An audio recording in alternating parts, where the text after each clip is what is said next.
Adam wanted to not have any chemicals in his body, and I suggested that this was a possibility. Not that I've ever done anything quite like this before, but I thought it would be very exciting to do and educational, and it was very. Right, are you ready? So, what I want you to do. Now, Adam, are you okay if I use touch on your hand? And if I held your hand, because I want to actually feel if you have any emotion like this, I need to feel it. Okay? Or I might not, but I'm just letting you know. You're okay with that? Okay, sit up really straight, like so. Exactly. I did it because I thought it would be educational for me, but actually it was transformational for Adam. Adam found it the most astonishing experience and was very excited afterwards. During he was very relaxed, and afterwards he was very excited about the possibilities that it meant that he had created in his own mind.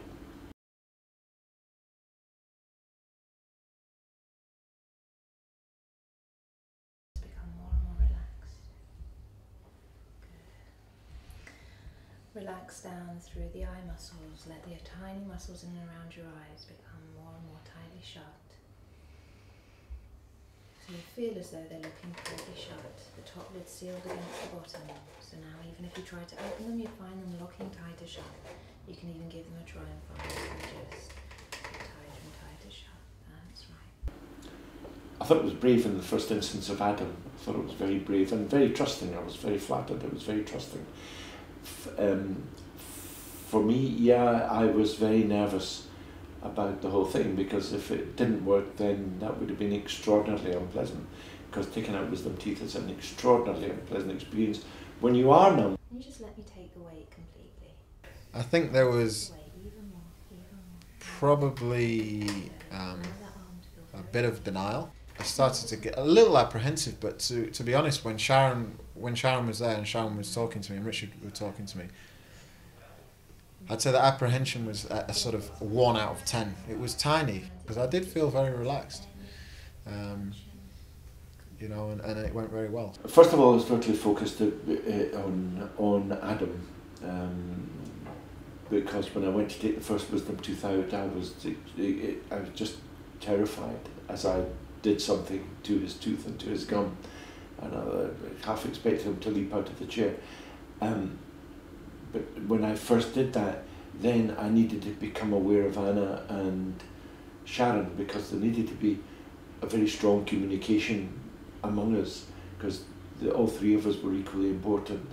And actually the communication was very good between Anna and Sharon and myself. It was non-verbal, but very strong and very important. I was aware of everything.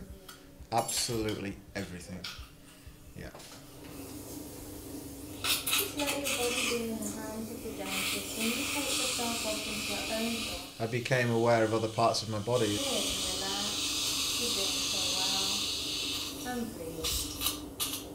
In the dentist chair, I was thinking about keeping my feet relaxed and not clenching my toes or my fingers. Down to your legs. Right the way down, both legs. Feeling only pressure, And remember the lady in that experience in the video. And so I was actually really aware of how relaxed my whole body was. Your jaw become more and more open and relaxed. And just relax. So my focus was kind of split. The reason I didn't do the hypnosis myself was because I would never have been able to concentrate on the surgery, because the surgery itself wasn't particularly easy. And to concentrate on the surgery and to concentrate on Adam's situation, condition and feelings would have been difficult for me to do. And anyway, Sharon is a much better hypnotherapist than I am. There's the pain. I'm aware of it. I'm experiencing it, but I'm not going to let it overtake me. I'm not going to let it override the rest of my emotions. I'm just going to go with it and know that it's a natural reaction for having an extraction like this, or 4 extractions. Astonished. The swelling was minimal. On the one side he had no swelling whatsoever and no tenderness either. He was patting his face and he had no tenderness at all. On the other side, where I did a fair amount of surgery, there was slight swelling. It was slightly tender. He never took any painkillers, which is astonishing for wisdom teeth. He never took any painkillers. And I saw him the following day, because I told him he should stay home and rest, and he couldn't be bothered, he was bored, so he went out, saw a film and came and saw me. I was at a conference, and he came down to see me, and he looked absolutely normal. You could just see swelling, slight swelling in his cheek, otherwise nothing. Well done. Good.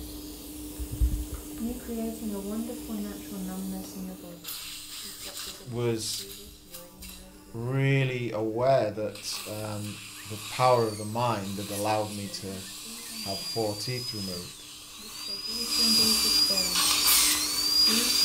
To go and do demonstrations and to teach people, I think would be very beneficial, not only for the dentists, but for the population as a whole, if they came to understand this as normal.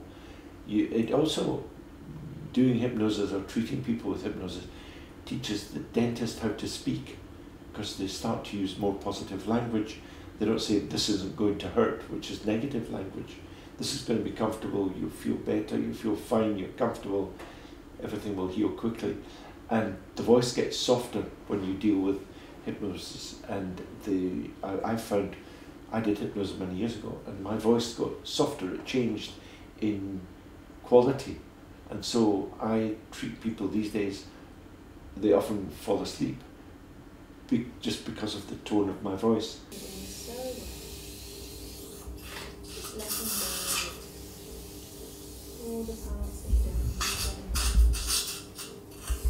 Sharon does courses for dentists in hypnosis, and they just need to practice it. It's just practice and belief. You did it. It's okay to be like It's fine. absolutely fine. I trust Sharon.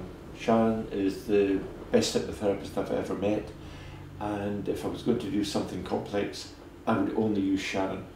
If I do something simple, I might consider using somebody else, but you have to develop a confidence and a relationship with the people that you work with, and there isn't anybody better than Sharon. Why would I even think about it?